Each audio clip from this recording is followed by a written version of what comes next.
내가 누군가를 판단하기 위해서면 어떠한 기준이 있어야 하는데 내가 다른 누군가를 판단하는 그 잘난 기준이 무엇이 있느냐라는 것입니다.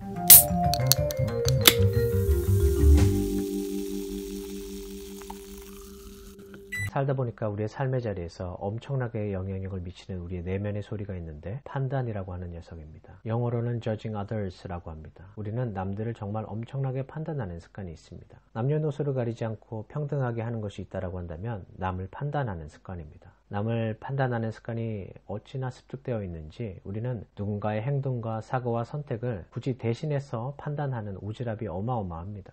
자신이 그것을 하고 있는지도 몰라요. 1 더하기 1은 2라고 하는 답이 정말 순식간에 잠시의 고민도 없이 나오는 것처럼 우리가 상대방을 판단하는 것은 빛의 속도라고 해도 과언이 아닙니다. 그리스도인이라고 해서 다르지 않습니다. 목회자라고 해서 더 다르지 않습니다. 저조차도 교회를 판단하고 장로님들, 성도님들을 판단하고 남들에게 가십거리를 만들고 있는 제 모습을 보면 이젠 사실 좀 놀랍지도 않습니다. 판단이라고 하는 사전적인 단어로 보게 되면 사물을 인식하여 어떠한 논리나 기준에 따라서 판정을 내리다라는 의미를 가지고 있죠. 이 말을 조금 더 풀어내자면 내가 누군가를 판단하기 위해서면 어떠한 기준이 있어야 하는데 내가 다른 누군가를 판단하는 그 잘난 기준이 무엇이 있느냐라는 것입니다. 믿지 않는 사람들은 이러한 판단의 기준은 대부분 삶의 경험, 배움, 성격 등 나 자신이라고 하는, 다시 말해서 언제든지 기분에 따라서, 입장에 따라서, 상황에 따라서 바뀔 수 있는 subjective한 주관적인 기준으로 판단합니다. 그렇다면 그리스도인들은요, 일반인보다 더 심각합니다. 삶의 경험을 묻고 더블로 가죠. 나 자신이라고 하는 subjective한 기준을 묻고 추리풀로 더 가는데 율법에 따른 기준을 추가하여서 남을 판단하여 그것을 가지고 가십거리로 만든다는 것입니다. 마태복음 7장에 보게 되면 예수님께서 제자들에게 가르치시기를 비판을 받지 아니하려거든 비판하지 말라. Do not judge or you too will be judged 라고 가르칩니다. 더 나아가서 예수님은 제자들에게 이것을 추가합니다. 형제 눈 속에 있는 티는 보고 내 눈에 있는 들보는 깨닫지 못하느냐. 이 말씀은 너희 그 누구도 남을 판단할 수 있는 기준이 될 수 없다. 심지어 말씀을 아는 너희들조차도 남을 판단할 수 있는 기준점이 될 수 없어 라고 말씀하시는 것입니다. 이 말씀을 쉽게 말하면 이 사람이 판단을 받을 자인지 아닌지는 내가 와서 판단할 거야 라고 하시는 말씀이에요. 나의 자리를 네가 가져가지 마. 너가 누군가를 옳다 그르다 라고 속으로 판단하고 그 판단한 내용을 겉으로 가십하는 것은 가장 어리석은 행동이라 라고 말씀하시는 겁니다. 이것은 우리가 누군가를 판단할 수 없는 자들임을 정확하게 예수님께서 선포하신 것입니다. 그렇다면 판단하는 자리가 말씀을 맡은 자들의 것이 아니라고 한다면 진리의 말씀을 취한 자들로서 우리는 무엇을 해야 하느냐? 첫째로 판단의를 버리고 두 번째로 분별의를 모셔야 한다는 것이죠. 그러 우리는 판단하는 자들이 아니라 성령 하나님의 도우심으로 우리에게 일어나는 상황과 사람들과 보이는 열매들을 배운 말씀으로 살피면서 분별하는 그리스도인이 되어야 한다는 것입니다. 진리의 말씀을 취한 자들의 역할은 남들을, 상황을, 주어진 자리를 판단하는 것이 아니라 분별함에 있습니다. 판단은 결론을 가져오지만 분별은 기회를 제공합니다. 풀어 말하자면 판단은 그 상대방에게 기회를 주지 않습니다.